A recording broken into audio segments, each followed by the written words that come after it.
नमस्कार दोस्तों। आज हमारी चर्चा का विषय है श्राद्ध। दोस्तों, श्रद्धा से किए गए कर्म को श्राद्ध कहते हैं और चावल और तिल मिश्रित जल अर्पण करने की क्रिया का नाम है तर्पण। दोस्तों, पिता एव पुत्रो जायते, अर्थात पिता ही पुत्र के रूप में जन्म लेता है और उसी का नाम है डीएनए, अर्थात डीएनए। दोस्तों, हमारे शरीर में दो प्रकार के चैनल होते हैं, एक मैटरनल चैनल और एक पैटर्नल चैनल। तो एक पिता का रक्त संबंध और एक माता का दुग्ध संबंध। रक्त संबंध यानी लाल रंग अर्थात रक्त कणिकाएं, जिनको साइंस आरवीसी कहती है, और दूसरी श्वेत रक्त कणिकाएं, जिनको साइंस डब्ल्यूवीसी कहती है। ये हमारे शरीर में विद्यमान है। तो दोस्तों, जो इंसान जब तक जिंदा रहेगा उसका ये कर्तव्य है कि वो अपने पूर्वजों का अर्थात अपने पितरों का श्राद्ध अवश्य करे। हमारा सनातन धर्म भी यही कहता है कि पिता ददाति पुत्राणि, अर्थात पिता पुत्र देता है और दादा पौत्र यानी पोता देता है और परदादा सुख संपत्ति और ऐश्वर्य प्रदान करता है। दोस्तों, पूर्वजों का या पितरों का श्राद्ध करने से हमें क्या मिलता है, आइए उसको एक पद्य के रूप में जानते हैं। वंशो विस्तारताम यातु कीर्ति यातु दिगंतरम आयुर्विपुलताम याति पितृदेव प्रसादतः, अर्थात पितरों की कृपा से हमारे वंश का विस्तार होता है और पूरे संसार में हमारी कीर्ति फैलती है और हमें लंबी आयु प्राप्त होती है अपने पितृदेवों के आशीर्वाद और कृपा से। दोस्तों, पितृपक्ष में हमारे जो पूर्वज हैं, हमारे जो पितर हैं, वो वायु रूप में अपने घर में वापिस आते हैं यह देखने के लिए कि जो कुछ वो छोड़कर गए हैं वहां सब कुछ ठीक ठाक यानी कुशल मंगल है या नहीं। जो भी वो घर बार या संपत्ति छोड़कर गए हैं उस संपत्ति को उसके पुत्र आपस में मिल बांटकर उसका उपभोग कर रहे हैं या नहीं, ये सब कुछ वो देखने के लिए आते हैं वायु रूप में। तो दोस्तों, जो श्रद्धावान संतान होती है वो किसी श्रेष्ठ विद्वान कर्मकांडी ब्राह्मण को बुलाकर उनका अपने पितरों का बहुत ही श्रद्धा से श्राद्ध भी करता है और तर्पण भी करता है।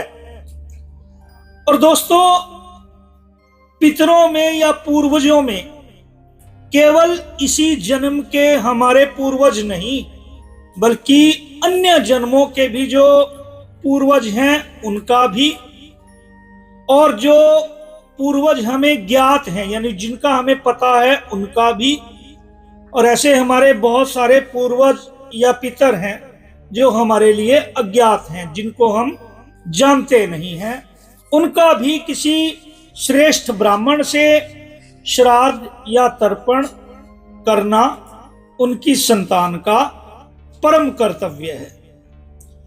क्योंकि हमारे शास्त्र भी कहते हैं, ये बांधवः अबांधवः अन्य जन्मनि बांधवः।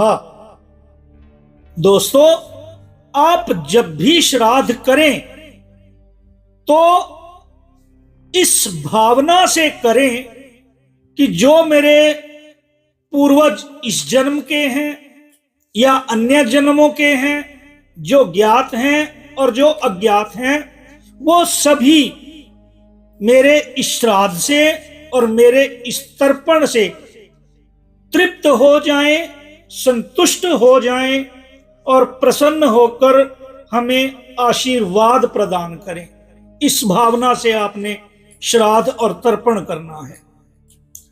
दोस्तों, हमारे पूर्वज जब तक वो जिंदा थे तब तक तो हम उनके प्रति प्यार की भावना रखकर उनकी देखभाल करते ही थे, परंतु हमारे सनातन धर्म में हमारे पूर्वजों के जाने के बाद भी हम यह भावना रखते हैं, यमराज जी से और चित्रगुप्त जी से प्रार्थना करते हैं कि हमारे पूर्वज किसी कारणवश जाने या अनजाने अगर वो नरक में हैं या किसी प्रकार की यातना में हैं, तो हम यमराज जी से प्रार्थना करते हैं कि वो हमारे पूर्वजों को उस नरक से या उस यातना से मुक्ति प्रदान करें और उनको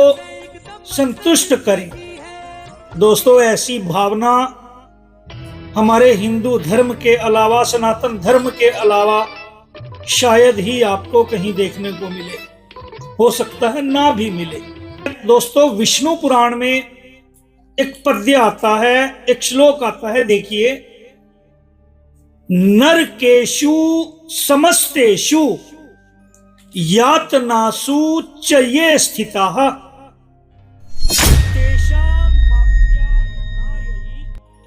तद्धीयते सलिलम मया। ऐसी भावना से हम श्राद्ध करते हैं कि जो हमारे पूर्वज किसी कारणवश अगर नरक में हैं या किसी यातना में हैं, तो उनकी मुक्ति के लिए हम यम तर्पण भी करते हैं, अर्थात यमराज जी को और चित्रगुप्त जी को भी हम तर्पण करते हैं और कहते हैं कि हमारे पूर्वजों को वो मुक्ति प्रदान करें, उन्हें रिलीज करें। और चित्रगुप्त जी से भी प्रार्थना करते हैं कि वो अपनी डायरी में से, वो जो हिसाब किताब करने की उनकी पुस्तक होती है, उसमें से हमारे पूर्वजों के पाप कर्म जो हैं उनको कम करें और उनको मुक्ति प्रदान करें। और उनसे क्या प्रार्थना करते हैं? ओम यमाय धर्मराजाय श्री चित्रगुप्ताय वै नमः। ऐसी भावना से हम श्राद्ध और तर्पण करते हैं। दोस्तों, अब मैं आपको एक छोटा सा और सरल उपाय बताने जा रहा हूं, जिसको करके आप अपने पूर्वजों को प्रसन्न करके पितृदोष से अनायास ही मुक्ति पा सकते हैं, अर्थात आपको कभी भी पितृदोष नहीं लगेगा।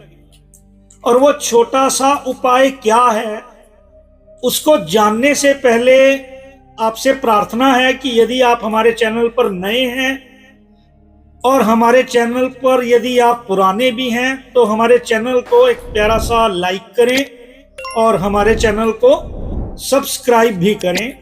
आपके इस छोटे से प्रयास से हमें बहुत जोश और प्रेरणा मिलती है ताकि आपके लिए ऐसी प्रेरणादायक वीडियो बनाई जा सके।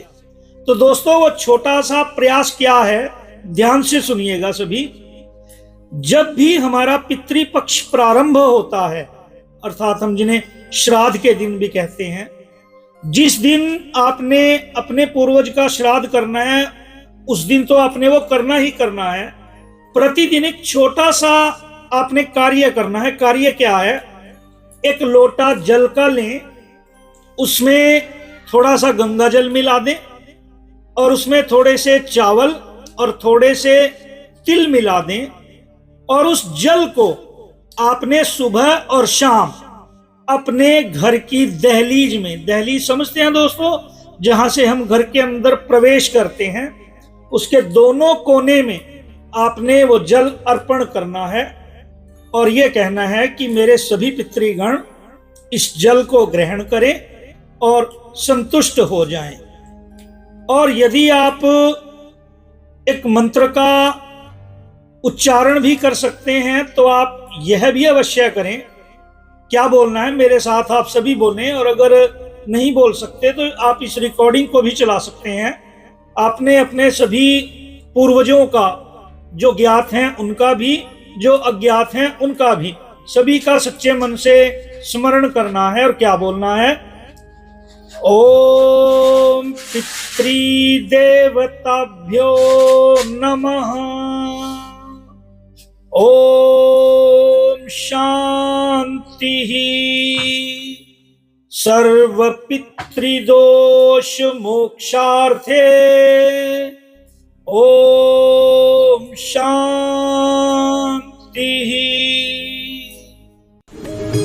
अलख निरंजन